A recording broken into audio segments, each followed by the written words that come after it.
রাস্তা দিয়ে বাড়ি ফেরার পথে হঠাৎ বাজারে নজর পড়লো একটা খুব বড় রুই মাছ। তো ভাবলাম আজ রুই মাছেরই কিছু রেসিপি করা যাক। So hello guys, welcome to Shrabani cooking channel. আজ আমি বানাবো রুই মাছের কালিয়া। অনেকে বেশি মশলার রান্না খেতে চায় না, তো তাদের জন্য স্পেশালি আজকে আমি খুব কম মশলা দিয়ে এই রান্নাটা করব। তো আমি এখানে 6 পিস মাছ নিয়েছি, আর এটা ভালো করে ধুয়ে নিয়েছি আগে থেকেই, দিয়ে জলটা ঝরিয়ে নিয়েছি। তো এরপরে এতে লবণ, 1 চামচ হলুদ ভালোভাবে পরিমাণ মতো দিয়ে নিলাম, লবণ আর হলুদটা।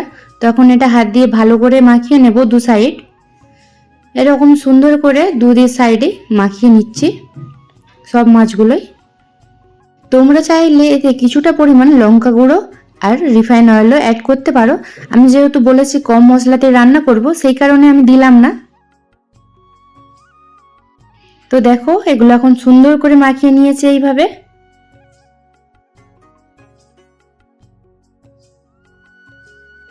তো এরপর কড়াইতে তেল দিয়ে নিলাম, একটু বেশি পরিমাণেই দিয়েছি কারণ ওই তেলেই আমি আবার রান্নাটা করব।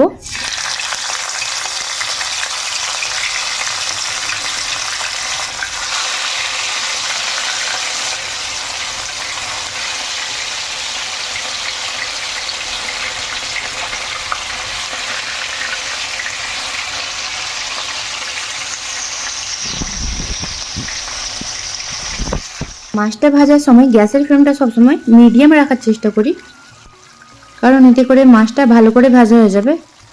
একদম লো ফ্লেমেও ভাজাটা ঠিক নয়। তো এইভাবে আমি লাল করে ভেজে নেব এখন দু সাইডে মাছগুলো। এখন উল্টে নিচ্ছি, এক সাইডে ভাজা হয়ে গিয়েছে সেই কারণে। তো চলো দেখতে থাকো তোমরা।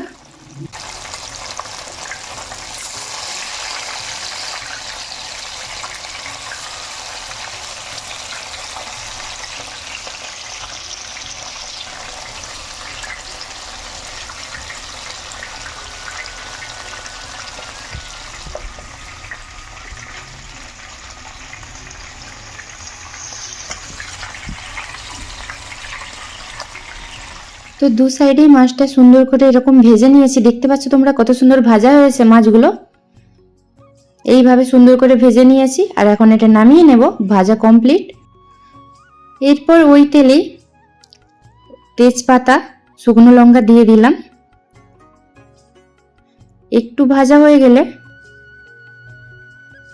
এরপর এতে গোটা জিরে দেব কিছুটা, 1/2 চামচ মতো। তো এটা এখন ভেজে নিচ্ছে একটু ভালো করে। তোমরা চাইলে এতে একটা এলাচ আর একটু দারুচিনিও অ্যাড করতে পারো, আমি দিলাম না।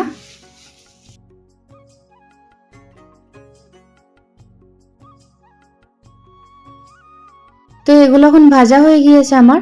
এরপর এতে আমি পেঁয়াজ কুচি অ্যাড করলাম। আমি 2টো পেঁয়াজ দিয়েছি, তোমরা চাইলে আরো কম বা বেশিও দিতে পারো।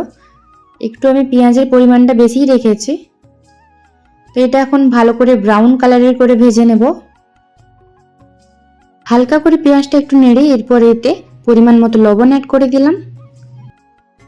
এটা আবারও ভালো করে নেড়ে নিচ্ছি এখন। যতক্ষণ না ব্রাউন কালার হয় ততক্ষণ এটা ভেজে যাব। আর গ্যাসের ফ্লেমটা সেম সেরকম মিডিয়ামে রেখেছি আমি। পেঁয়াজটাও দেখো আমার এখন অনেকটাই ভাজা হয়ে গিয়েছে, এই দেখো। তো আরও একটু এটাকে ভালো করে নেড়ে নিচ্ছি। এরপর এতে দিয়ে দিলাম আমি আদা রসুনের পেস্ট। তো চামচটা অনেকটাই ছোট নিয়েছি আমি, সেই কারণে 6-7 চামচ দিয়েছি। তোমাদের চামচ বড় হলে 3 থেকে 4 চামচ দিতে পারো, বা 3 চামচ দিলেই চলবে। আমার চামচটা অনেকটাই ছোট ছিল, সেই কারণে দিলাম এতটা। তো এটা এখন ভালো করে আমি আবার এতে মিক্স করে নিচ্ছি। ভালোভাবে এভাবে মিক্স করে নেব। এতে সবসময় এরকম নেড়ে যাচ্ছি এই কারণে যাতে নিচে লেগে যায়, তো মশলাটা তখন পুড়ে যাওয়ার সম্ভাবনা থাকে। তো এটা ভালো করে এখন ভেজে নিয়েছি দেখো। আর এখন এটা দিয়ে আদা রসুনের কাঁচা গন্ধটা আসছে না। তো চলো এখন এতে আমি মশলা দিয়ে দিচ্ছি। একটু জিরে গুঁড়ো 1 চামচ দিয়েছি, আর লঙ্কা গুঁড়ো 1 চামচ, হলুদ গুঁড়ো 1 চামচ। তোমরা দেখতে পাচ্ছ চামচের সাইজটা। আর ধনে গুঁড়ো দিলাম 1 চামচ। তো এই সাইজের চামচে 1 চামচ করে দিয়ে দিলাম। ভালো করে এখন এটাকেও ভেজে নেব। এখন ফ্লেমটা একদম লো রেখেছি, কারণ মশলাটা না হলে পুড়ে যেতে পারে, সেই কারণে। তোমরা চাইলে এই গুঁড়ো মশলাগুলো জলে গুলেও দিতে পারো। তো এটা এখন ভাজা হয়ে গিয়েছে, তাই আমি টমেটো পেস্ট দিয়ে দিলাম কিছুটা। একটা টমেটো নিয়েছিলাম গোটা, ওটাই পেস্ট করে দিয়ে দিলাম এতে। তো এখন পুরোটাই একসাথে মিক্স করে নিচ্ছি আমি ভালোভাবে, সুন্দর করে এভাবে মিক্স করে নিচ্ছি। আর দেখ কত সুন্দর কালার এসেছে এখন থেকেই। আমি কিন্তু কোনো ফুড কালার ইউজ করি না এতে, তোমরা দেখতেই পেয়েছো।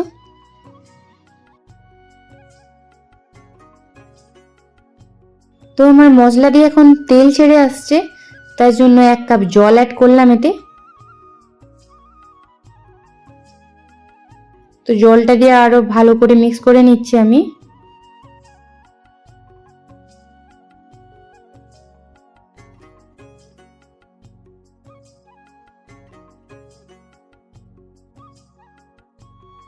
এটা এখন কিছুক্ষণ আমি ঢাকনা দিয়ে দিলাম। চলো এখন ঢাকনাটা খুলে নিচ্ছি। তো মশলাটা খুব সুন্দর করে এখন ফুটতে লেগেছে।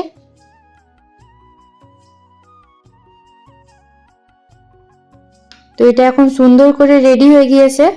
এরপর আমি এতে ভাজা মাছগুলো দিয়ে দিচ্ছি। এইভাবে মাছগুলো সুন্দর করে দিয়ে দিচ্ছি আমি। কোনো রকম ফুড কালার না ইউজ করে এরকম কালার করলাম। তোমরাও এটা করতে পারবে খুব সহজেই। তো গ্রেভির সাথে মাছগুলো সুন্দর করে এভাবে মিক্স করে নিচ্ছি দু সাইডে, উল্টে পাল্টে।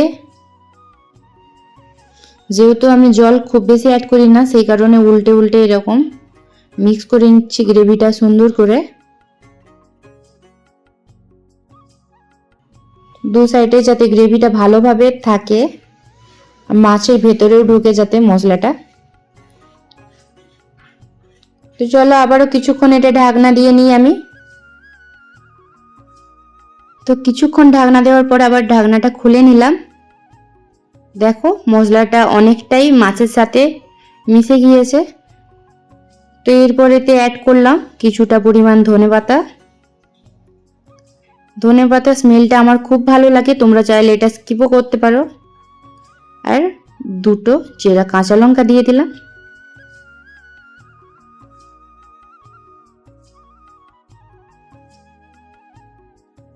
তো এটা শেষবারের মতো আবার কিছুক্ষণ ঢাকনা দিয়ে নিচ্ছি। তো চলো এখন রেডি গরম গরম রুই মাছের কালিয়া। দেখো কত সুন্দর হয়েছে, আর কালারটাও সেই হয়েছে একদম। এইভাবে তোমরাও বানিয়ে নিতে পারো কম মশলাতেই রুই মাছের কালিয়া। তো আমি মশলা কত কম পরিমাণে দিয়েছি তোমরাও দেখেছো। আমার রান্নাটা কেমন লাগলো অবশ্যই কমেন্টে জানিও। আর আমার চ্যানেলে নতুন হয়ে থাকলে চ্যানেলটিকে সাবস্ক্রাইব করে পাশে থেকো আরও নতুন নতুন রান্নার রেসিপি দেখার জন্য। তো চলো দেখা হচ্ছে আবার নেক্সট কোনো ভিডিওতে। আজকের মতো টাটা, সবাই ভালো থেকো।